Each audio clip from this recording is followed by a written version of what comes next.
There is a photograph. That's really where this whole thing starts. Not a movie, book, or TV show. A photograph of a room. Yellow wallpaper, wet carpet, fluorescent lights buzzing at maximum hum. No windows, no doors that lead anywhere you recognize or any people. Just rooms branching into more rooms with no logical end. This image was not taken on a horror movie set. It was not created by an artist. It was taken during the renovation of a furniture store in Oshkosh, Wisconsin. A completely ordinary building, and yet something about it hit people in the deepest part of their brain. Today, we're talking about The Backrooms, not just the A24 movie or the Kane Pixel series. We're going back to the actual origin to understand what this thing is, where it came from, and why a single photograph posted anonymously in 2019 became one of the most fascinating pieces of internet folklore over the decade. On May 12, 2019, on 4chan's X board, someone posted a thread requesting disquieting images that just feel off. Someone replied with that photograph and a paragraph of text, anonymous like everyone on 4chan, and what they wrote is the actual text that built the mythology. Quote, "If you're not careful and you no-clip out of reality in the wrong areas, you'll end up in the backrooms, where it's nothing but the stink of old moist carpet and the madness of mono yellow. The endless background noise of fluorescent lights at maximum hum, and approximately 600 million square miles of randomly segmented empty rooms to be trapped in. God save you if you hear something wandering around nearby, because it sure as hell has heard you." One photograph and one paragraph, that is the entire origin of the Backrooms. The word no-clip is doing a lot of work here. If you've played video games, you know that no-clipping is a glitch where your character passes through walls, oftentimes finding themselves outside the boundaries of the map, in the void between places the game never intended you to see. The Backrooms took that concept and applied it to reality itself. What if reality had a geometry, and what if you could fall through it? Here is something worth pushing back on, because the easy narrative is that the Backrooms went viral because it was creepy. But a lot of things are creepy. Slender Man existed years before this. There are thousands of horror threads on 4chan nobody remembers, so why did this one stick? The answer is liminal spaces. A liminal space, in the original anthropological sense, describes a threshold. The in-between, a waiting room, a hallway, an airport at 4 a.m., spaces designed to be crossed, not inhabited. There is something deeply unsettling about those spaces when they are depicted as empty. Your brain registers the setting as familiar, attaches memories of people and noise to it, and then processes the total absence of any of that. The wrongness is what we call the uncanny. The almost right, the familiar gone strange.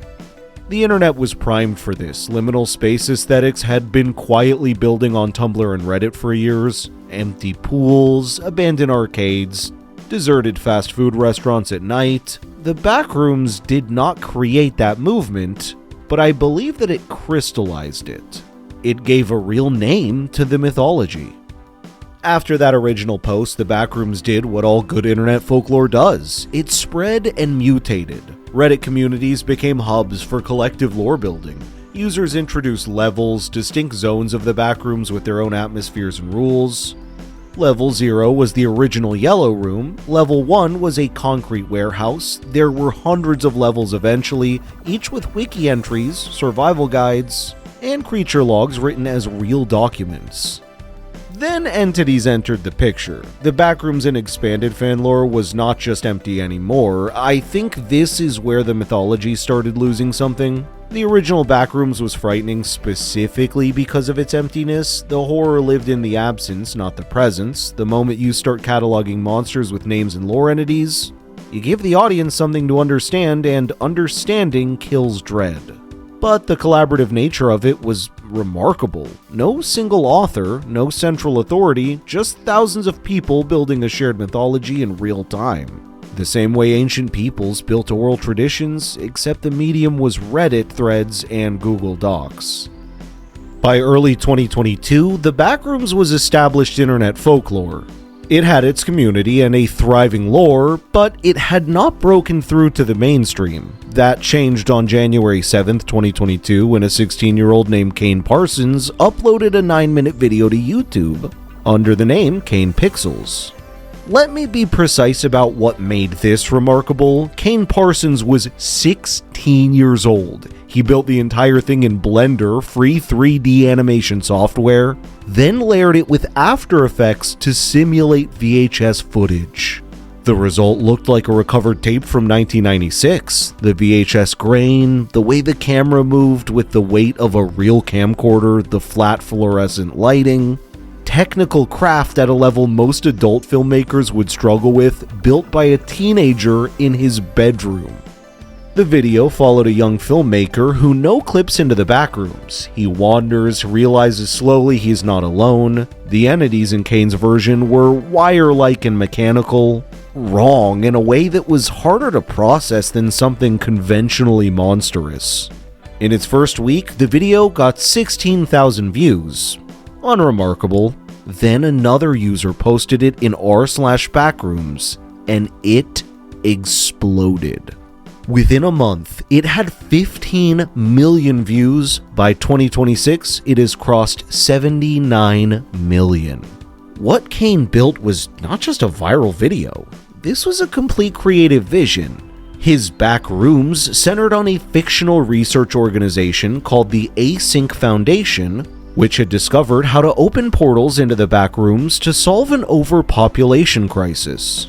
The series became about institutional hubris, about what happens when you try to contain something uncontainable. 23 videos total, nearly 200 million views combined, dense enough that communities formed entirely around analyzing individual frames.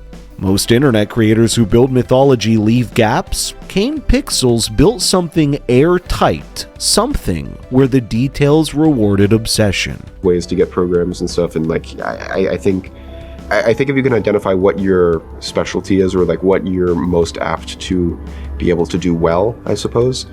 Kane Parsons was still in high school when A24 reached out. By his senior year, he committed to the film and skipped college entirely.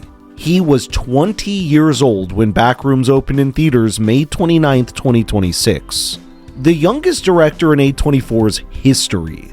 The film stars Chiwetel Ejiofor, Mark Duplass. It's produced by James Wan, Sean Levy, and Osgood Perkins.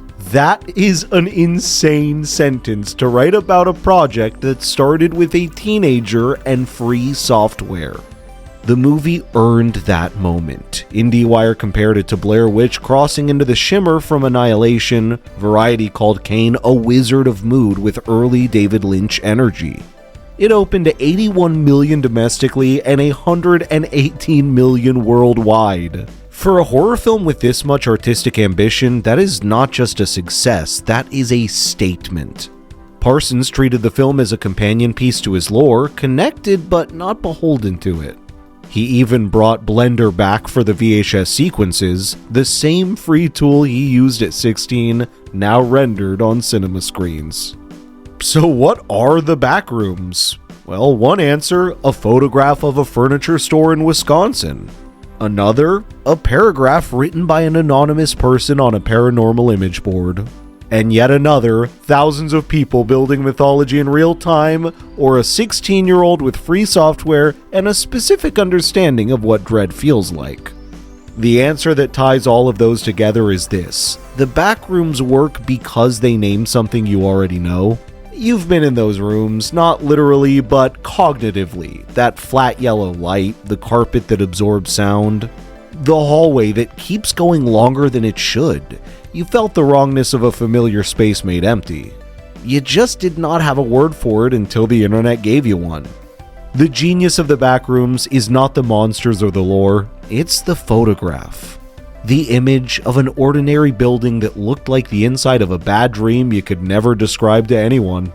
The internet built an entire mythology around a feeling, and it turns out that was more than enough.